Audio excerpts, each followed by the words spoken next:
nibaza yuko ikintu ca mbere conona igikorwa c'Imana ni ikintu citwa jewe n'umwa. Uraba umuntu afise umuhamagaro canke atamufise, uraba mwa yiwe ahigeze. Mwa ni ikintu gikomeye kandi Imana igifata umwanya muremure. N'Imana ntihindura mwa umunsi umwe.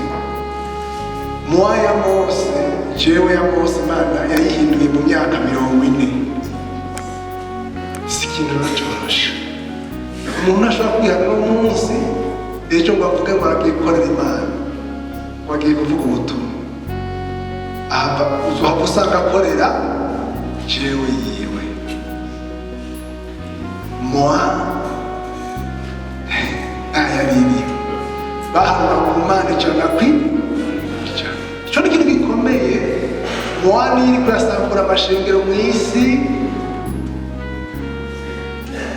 Abo bantu batwaye ishengero batwica ubutumwa bwa Pentekote mu Burundi nibo bantu bari abantu ntaco bari kwirata muri mwaya. Bahanura ku Mana icana mwumva rero yuko ucumba ko jewe ndabishobora. Ikintu herako uca wica umuntu.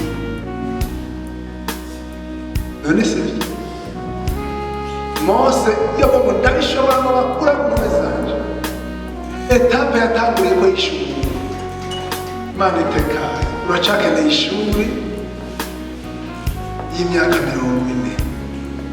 Ayihejeje Imana umwitigenda mwereka cyo sinzi ntavyo noshobora sinzi aho rero ubugeze umuhamagaro ukwiye. Nuko Imana ishimwe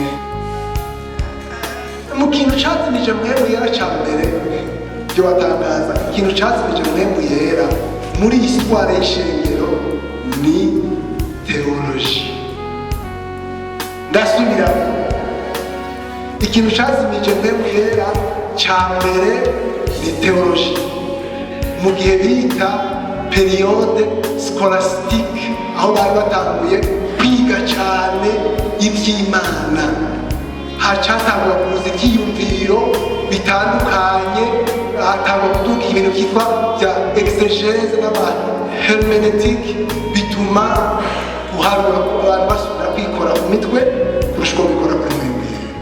Bica bituma rero ivya Mpwemu Yera bigira n'uno musi mubona intumwa zipfuye zose, abari bafise inspiration directe y'intumwa, bafise inyigisho y'intumwa bagapfa, haca ishengero rya mbere ryaje rihinduka.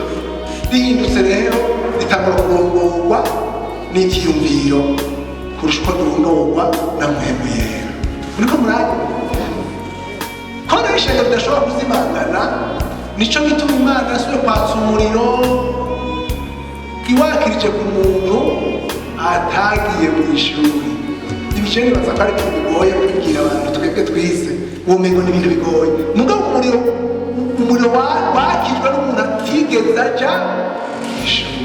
Umuhungu w'umwesclave w'umuja ni hano babwira ikintu citwa romwa jewe, ikintu gikomeye.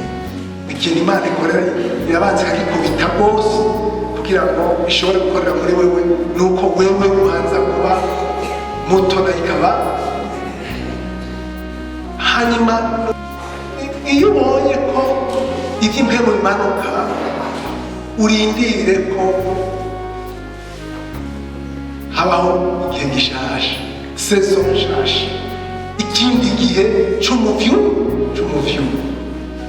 Ahubwo abantu bari kubwira bati kuki bimera gutyo, ubwo jewe z'abantu ntizasubiye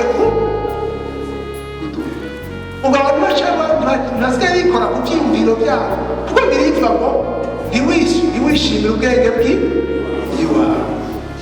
Nuko Yesu rero nashimwe uje muri biri bintu turanezerewe.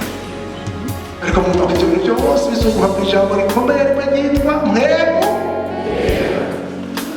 Yesu ajeje igikorwa ishengero cyo rishikiza Mpwemu, kandi Mpwemu afise igikorwa cyo kurishikana mw'ijuru kandi arabishobora. Yuko kuko murabizi yuko amarembo y'ikuzimu ntazorishobora, ntazorishobora, kandi ibyo byaraheze. Naho ubisanzwe hamwe musubiza amaso mukaraba inzira ishengero ryaciyemo, abantu boritinya boryubaha. Naho umuntu bati nanje noshira mwiki, umwe wese arafise icyo Imana yamuremeye akwiye gukora mu ishengero ryawe. Ishengero ni ikintu gikomeye kidashobora kunyeganyega. Naho bakorazana ibintu utuzana ibi utugira ibi, isi yose iri kurangira barwanya ishengero, ndagana kubwire nimba abantu benshi bakora kwako Imana irakwica, Imana irakwica, ndagana kubwire ikintu kizokwica n'ingo, ikintu kizokwica n'ingo barwanya ishengero. Urinze uzana ikintu conona ishengero, tume aho nyine aho Ananiya na Safira niko bakora, kuko ishengero ryategetswe kuguma, bategetswe, bari babirukanye mu matongo, bari babirukanye iwabo, bari babangaje, bategerezwa kuzana byose bakabisanga.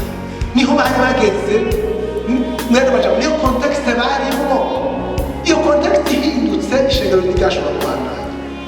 Baca bazana rero ibintu byo kwatereka tuhende ibintu byo kunyegeza Imana ndabica. None Imana barageze ngo yaramwishe, bagize abavuye kumuhamba bahamba n'ubu kubera ishengero ryategetswe kubandanya. Rero Imana irahambaye kandi izobikora neza byose. Twebwe tubiki, reka twe ntacyo tubaza, twebwe turi ibikoresho nka kujya wofata isuka yiremeje. Imana ntigeze ivuga ko twebwe tuzoba, yavuze ngo tuzoba igikoresho gikoreshwa na nyine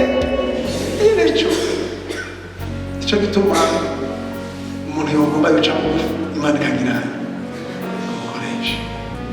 Yesu ndashimye. Nagomba kurangiza ari uko dusenze ngo Imana izane ubwo bushobozi bwa Mpwemu. Siko gaye, nta kindi kintu cyo gutunga n'ahandi.